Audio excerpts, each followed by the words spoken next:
Hello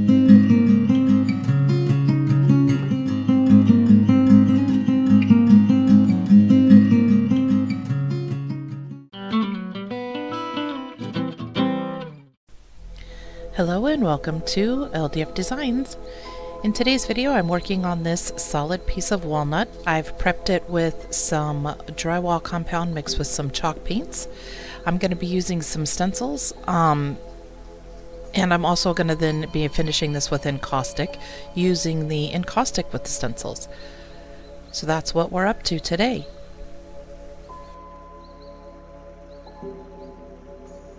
I decided I wanted to try to add a little color using the stencils and the pan pastels just to the board itself, and I've done this before in some other videos, but for those of you who may not have done it too often, just know that when you get ready to put your Encaustic on over this, as you drag your brush across, you can pull the chalk a little bit or the pan pastel a little bit.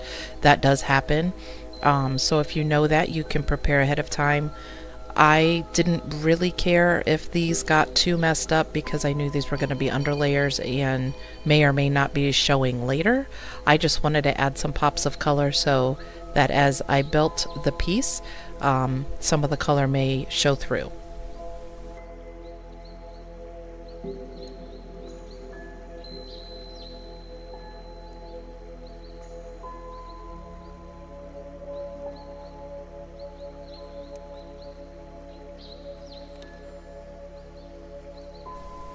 It's always important to warm your surface a little bit before you start applying the Encaustic. As you saw there briefly, I usually, if I have placed some pan pastel or chalk or something down on my surface ahead of time, I usually dab the Encaustic on it first, just so that I don't pull the pan pastel as much. But again, I wasn't being super particular because I knew that eventually it was probably going to be covered up anyway. So these first layers that I put on, I definitely fused them really well, and I added 2 or 3 layers of just clear Encaustic just to have a nice base to start with. So that's what I'm doing here.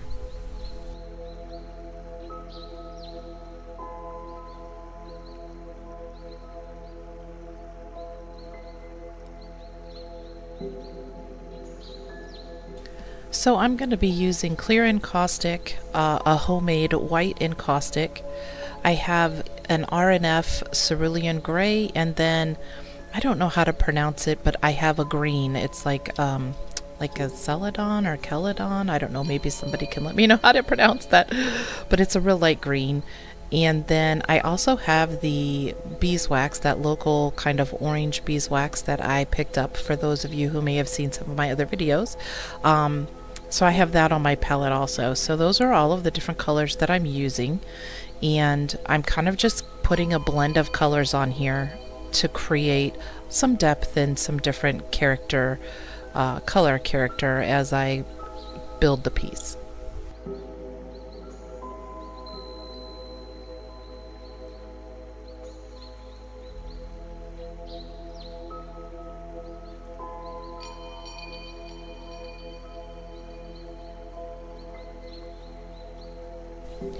So as the Encaustic was cooling, I was looking at it and decided that I was going to pull out some of my R&F paint sticks. I don't know, I know several artists out there have these, but they're really nice. It's an oil paint, but in a solid form in a stick.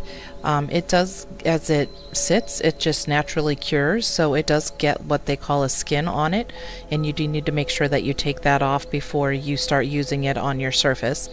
But I went ahead and created some texture on there with some different items I have on my workbench, and I think I have, well, I don't have the names of those 2 colors, but I'll try to get them and put them down in the text below for these 2 colors that I'm using. But I don't have a lot of these paint sticks. I have just a handful of them, and I do like to pull them out and use them every so often. Same as with all the other items that I use on my surface treatments, I still use the vegetable oil as my blending medium, and then also to clean off the excess paint off of the surface of the piece. So that's what that little bowl is just some regular old kitchen vegetable oil. It works really well. Now, I found for myself that usually a larger stencil works better with the encaustic. So you can see these butterfly stencils there's a lot of open space in there. If you have a very detailed one, in my own experience, I found those to be a little harder to work with. I usually put a layer of clear on first. It kind of tacks the stencil down, and then I will give that a light fuse. And then in the case of these, I did want there to be quite a bit of texture, so I added several layers of encaustic. I usually fuse it a little bit with the stencil still laying there. I feel like that helps the edges. And then also I'll fuse it after I take the stencil off as well.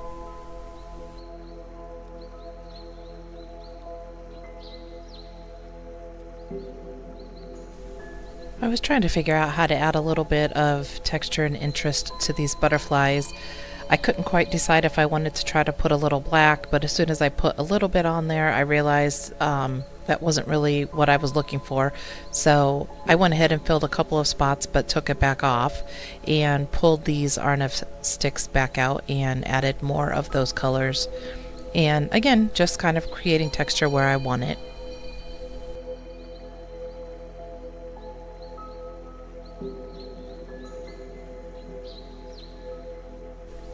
I'm going to have this piece in an upcoming online show, and so the theme of the piece is this butterfly migration of the Monarch butterflies. So I wanted to make sure they had a little bit of an orange look to them. So I kept adding some of that orange beeswax over the top of it, but eventually I kind of felt like I overdid it a little bit, and ended up pulling some of it back off, which you'll see here in a second. But I was trying to create a little texture and just some interest on these butterflies. It was a little bit challenging for me because that's not really my forte. But I added this color, which I really liked, but then I went back and took a little bit of it off. As is often the case, once I shut the cameras down and continued to kind of sit with the piece, I did end up adding some final touches that I did not show on camera, but you can certainly see those over on my Instagram page. I'll have pictures of this piece up over there, and I'll also have some information about when I'll be having this on the online show over on Facebook. So if you are interested in that, give me a comment below. Otherwise, I'll be wrapping this up shortly. Thank you so much for watching today. Let me know how it goes with your stenciling work. I loved hearing from you, and I hope that you're out there having fun with your art. Thank you for watching.